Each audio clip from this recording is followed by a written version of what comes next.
ذوالفقار علی بھٹو نے 20 دسمبر 1971 کو صدر پاکستان اور چیف مارشل لا ایڈمنسٹریٹر کے طور پر اپنا عہدہ سنبھالا۔ اس طرح ذوالفقار علی بھٹو ملک میں پہلے civilian chief martial law administrator مقرر ہوئے۔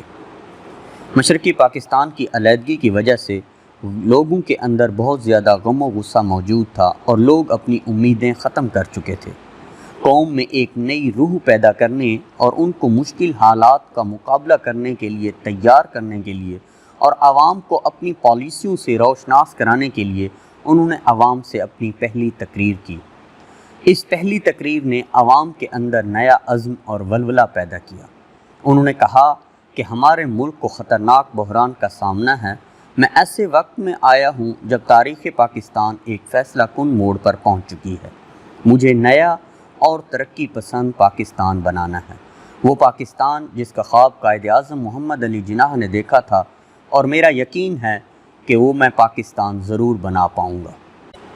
انہوں نے اپنے میرے ساتھیوں، یاد رکھو کہ ہم آپ کے ساتھ ہیں، آپ کے ساتھ رہیں گے، آپ کے مطالبوں پر چلیں گے، آپ کے امنگ پر چلیں گے، آپ کی مرضی پر چلیں گے، آپ کے اصولوں کی خلاف ورزی نہیں کریں گے، اور انشاءاللہ تعالی پاکستان کو ایک عظیم اور بلند مملکت بنا کے چھوڑیں گے۔ انہوں نے اپنے اس خواب کو پورا کرنے کے لیے 1971 سے لے کر 1977 تک جو ان کا ایک ٹینیور تھا، اس کے دوران کچھ اصلاحات کی، جس میں کچھ معاشی اصلاحات تھیں، کچھ لیبر اصلاحات تھیں اور کچھ زرعی اصلاحات تھیں۔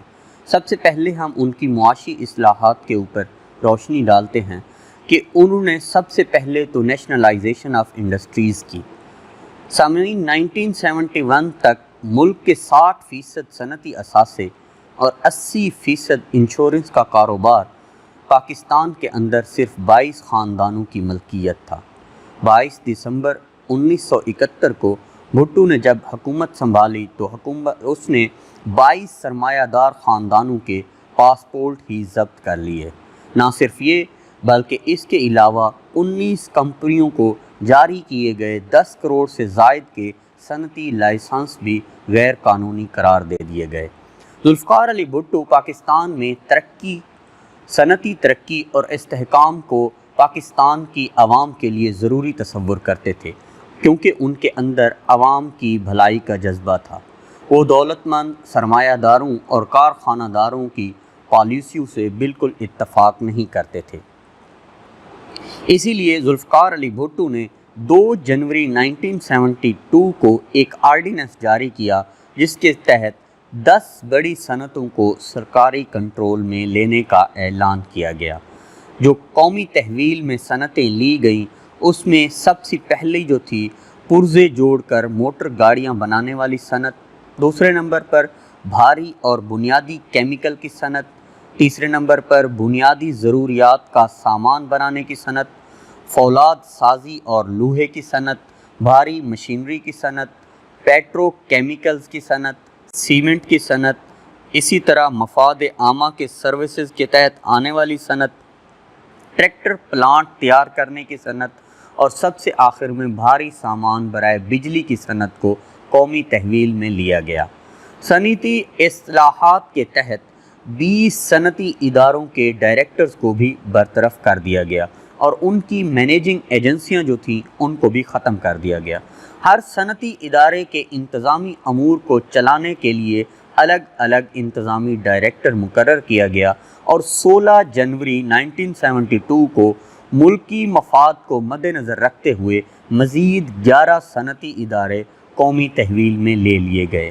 بھٹو حکومت کے اس طرح کے جو پاکستان میں اقدامات تھے، اس سے صنعتی ترقی ہوئی اور ملک کی تاریخ میں پہلی مرتبہ صنعتی اقتصادی استحکام پیدا ہوا۔ اس کے علاوہ انہوں نے بینکوں اور بیمہ کمپنیوں کو بھی قومی تحویل میں لے لیا۔ بڑے بڑے سرمایہ دار خاندان اپنے اپنے نجی بینک اور بیمہ کمپنیاں بنا کر بیٹھے ہوئے تھے، جس سے سرمایہ داران نظام کو بہت زیادہ تقویت ملی ہوئی تھی۔ حکومت نے ان نجی بینکوں اور بیمہ کمپنیوں سے کوئی فائدہ حاصل نہیں کیا تھا، اسی لیے حکومت نے ملکی استحکام کے لیے ذوالفقار علی بھٹو کے حکم کے مطابق 19 مارچ 1971 کو تمام لائف انشورنس کمپنیاں قومی تحویل میں لے لیں اور انہوں نے اسٹیٹ لائف انشورنس کے تحت ان سب کو اکٹھا کر دیا گیا۔ 1 جنوری 1974 کو پاکستان کے اندر تمام شیڈیولڈ بینک کو بھی قومی تحویل میں لے لیا گیا۔ ان سے بینک ملازمین کے حالات بھی بہتر ہوئے اور بینکوں اور بیمہ کمپنیوں کو قومی تحویل میں لینے سے حکومت کو زبردست اقتصادی لحاظ سے بھی فائدہ پہنچا اور روپیہ عوام کی فلاح و بہبود پر خرچ ہونے لگا۔ اس طرح ذوالفقار علی بھٹو نے کچھ لیبر اصلاحات بھی کی۔ بھٹو حکومت نے 10 فروری 1972 کو نئی لیبر پالیسی کا اعلان کیا۔ نئی لیبر پالیسی کیا تھی؟ اس کے کچھ اہم نکات تھے۔ سب سے پہلا کہ ہر کارخانے میں انتظامی معاملات کو چلانے والی کمیٹی میں مزدوروں کے نمائندے بھی شامل کیے جائیں گے، جن کی کل تعداد 20 تھی۔ مزدوروں کو اختیار مل گیا کہ وہ کارخانے کے حسابات اور سٹوروں کی جانچ پڑتال اپنے نمائندوں کے ذریعے کر سکتے تھے۔ مزدوروں کو ہر سال ایک تنخواہ کے برابر بونس دینے کا بھی اعلان کیا گیا۔ پیداوار میں اضافے کی صورت میں مزید خصوصی بونس مزدوروں کو دیے جانے کا اعلان بھی اس میں شامل تھا۔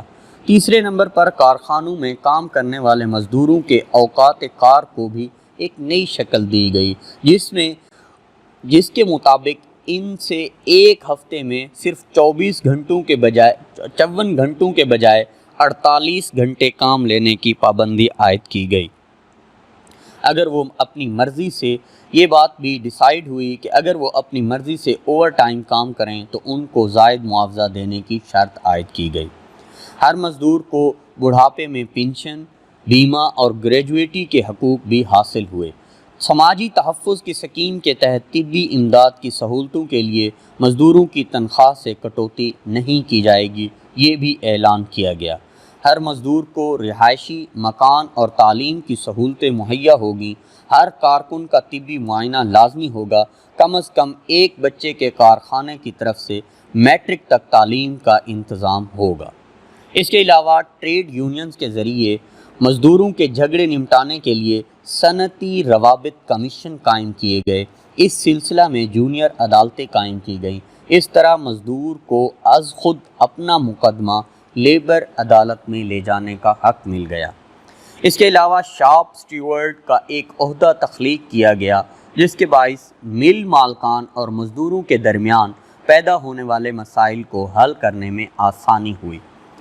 مزدوروں کو ملازمت کا تحفظ دینے کے لیے مل مالکان پر یہ پابندی عائد کر دی گئی کہ وہ مزدوروں کو برطرف کرتے وقت واضح اور ٹھوس وجوہات بیان کریں تاکہ ناجائز برطرفیوں کی روک تھام کی جا سکے۔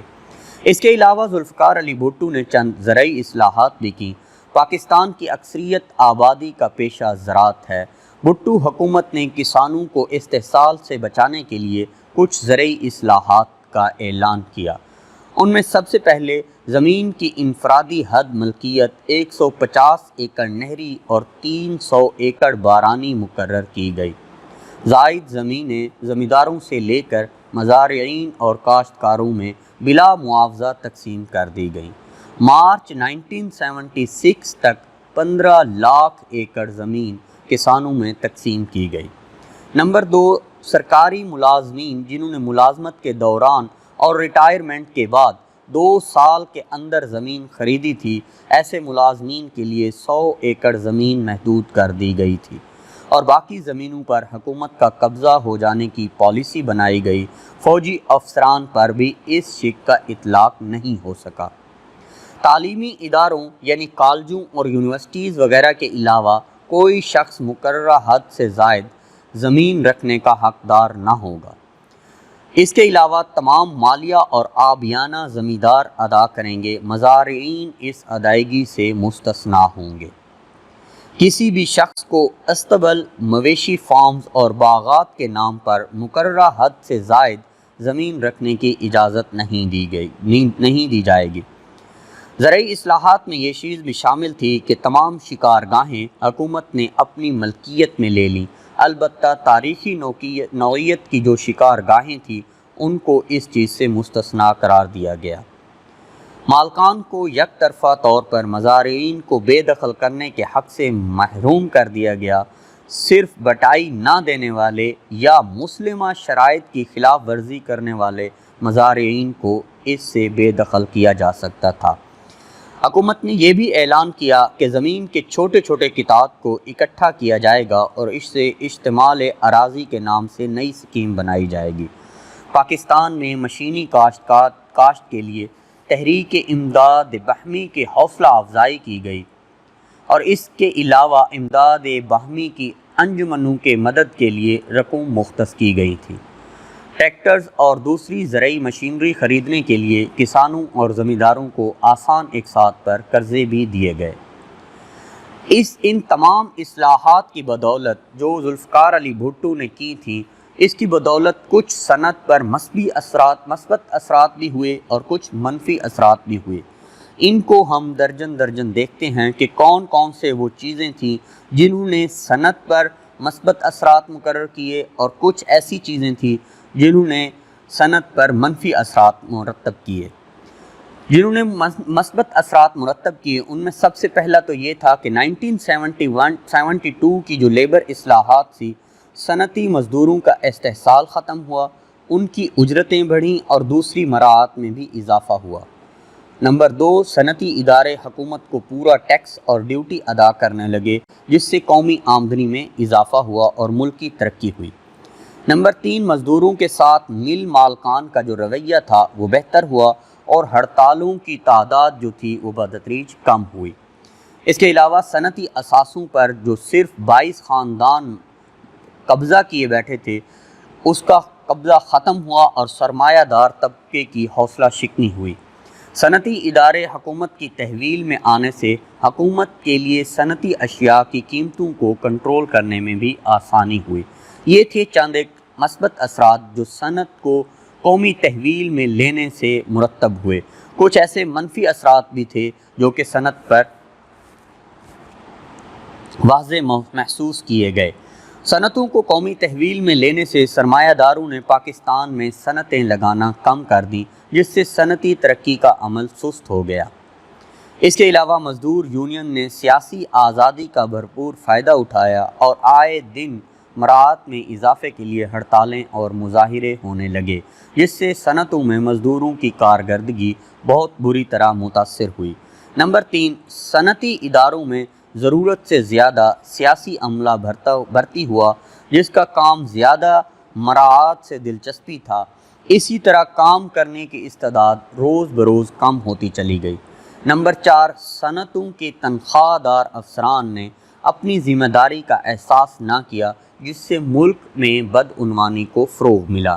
سرکاری تحویل میں لینے کی وجہ سے بہت سی کم پیداوار دینے والے یونٹ بھی چلتے رہے، جس سے قومی خزانے پر بوجھ بڑھتا رہا۔ اس کے علاوہ تعلیم پر بھی کچھ نیشنلائزیشن کے مثبت اثرات مرتب ہوئے اور کچھ منفی اثرات مرتب ہوئے۔ ذوالفقار علی بھٹو نے جب حکومت سنبھالی تو 1972 میں ملک کے بیشتر نجی تعلیمی ادارے قومی تحویل میں لے لیے گئے۔ ان اداروں میں کام کرنے والے اساتذہ اور دیگر ملازمین کی تنخواہیں بہت کم تھیں۔ قومیانے سے پرائیویٹ تعلیمی اداروں کے ملازمین کی تنخواہیں اور دیگر سہولتیں سرکاری تعلیمی اداروں کے برابر ہو گئیں۔ ملک کے طلباء کو بسوں اور ریل گاڑیوں کے کرایوں میں خصوصی رعایت دی گئی، جس سے غریب والدین بھی اپنے بچوں کو سرکاری اسکولوں میں تعلیم حاصل کرنے کے لیے بھیج سکتے تھے، اور اس کے علاوہ طلباء کے لیے وظائف میں بھی 4 گنا اضافہ ہوا۔ میڈیکل، انجینئرنگ اور دیگر پیشہ ورانہ یونیورسٹیاں قائم کر کے ہر شعبہ زندگی میں ترقی کی رفتار تیز تر کرنے کا پروگرام بنایا گیا۔ کالجوں کو یونیورسٹیوں میں تبدیل کر کے اعلیٰ تعلیم کے دروازے کھول دیے گئے۔ ملک بھر میں اسکول اساتذہ کی تربیت کے لیے تربیتی ادارے کھول کر بے شمار غیر تربیت یافتہ اساتذہ کو تربیت دی گئی۔ علامہ اقبال اوپن یونیورسٹی کے قیام کی منظوری دی گئی، جس سے طلباء کو ریڈیو، ٹی وی اور بذریعہ خط و کتابت تعلیم کے مواقع ملے۔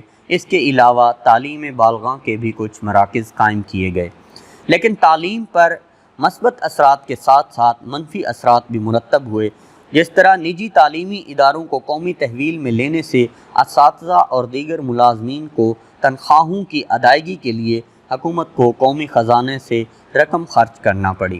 قومی خزانے پر بوجھ پڑنے سے حکومت کی مشکلات میں اضافہ ہوا۔ حکومت کے قومیانے کے اقدام سے پرائیویٹ تعلیمی اداروں کے مالکان ناخوش تھے اور وہ اپنے تعلیمی ادارے واپس لینے کی جدوجہد کرنے لگے۔ طلباء کو کرایوں میں رعایت دینے سے ٹرانسپورٹ مالکان اور طلباء کے درمیان کشمکش کی ایک نئی صورتحال پیدا ہوئی۔ حد سے زیادہ آزادی دینے سے طلباء سرگرمیوں سے کنارہ کشی کرنے لگے، جس سے والدین کو تشویش ہونے لگی۔ اسی طرح کالجوں اور یونیورسٹیوں میں طلباء تنظیموں نے سیاسی جماعتوں کے ذریعے منظم شکل اختیار کر لی اور امن و امان کا مسئلہ بھی پیدا ہوا۔ جس طرح تعلیم پر اور صنعت پر کچھ مثبت اور کچھ منفی اثرات مرتب ہوئے، اسی طرح کامرس اور تجارت پر بھی کچھ مثبت اور کچھ منفی اثرات مرتب ہوئے۔